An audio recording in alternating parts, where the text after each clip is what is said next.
have a 360 follow-up as the opioid crisis in this country gets even bigger. And for months we've been telling you about the abuse and the effort to restrict these drugs. Well, tonight, as part of our commitment to bring you all sides of these stories, a perspective from someone who needs opioids. And Denver 7's Mark Stewart joins us with one family's very personal story, Mark. And what if you couldn't walk, struggled to breathe, and lived with constant pain, yet you knew there was something that could make your daily life better, but you just can't have it?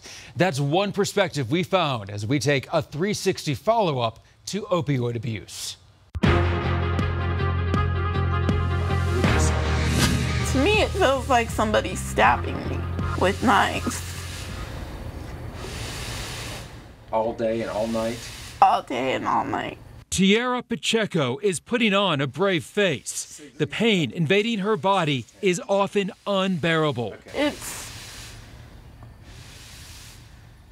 It takes away from my daily life. I struggle day and night with this. She's living with muscular dystrophy, diabetes, and depression. She depends on a tube to breathe. I just want to feel relief and feel that I'm not in pain anymore.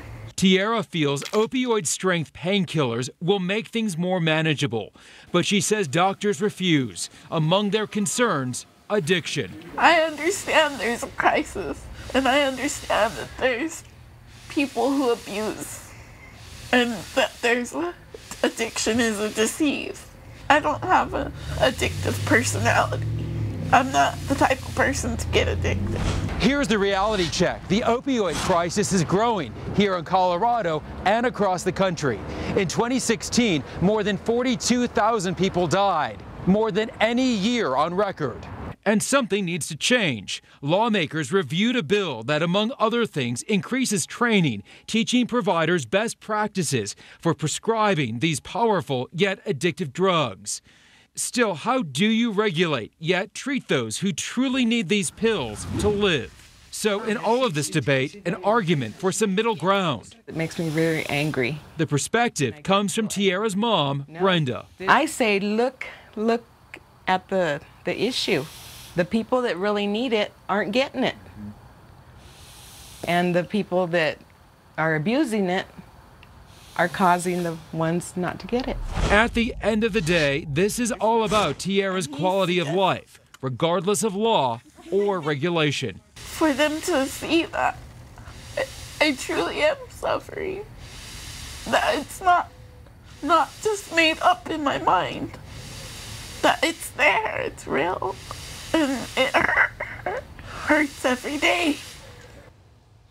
This is a really heavy-duty issue, and middle ground in this will be so important as more people now die from overdoses than from car accidents and homicide combined. Shannon, we've heard from so many viewers with similar stories. That's why we're having this dialogue and this discussion. Clearly, she's in pain. So she can't get the opioids. What does she do instead of those? So her mom is spending money on medical marijuana, on some of the edibles. It's some temporary relief, but it's very expensive and it's not long lasting. Well, it was sure an eye-opener. Thank you for that.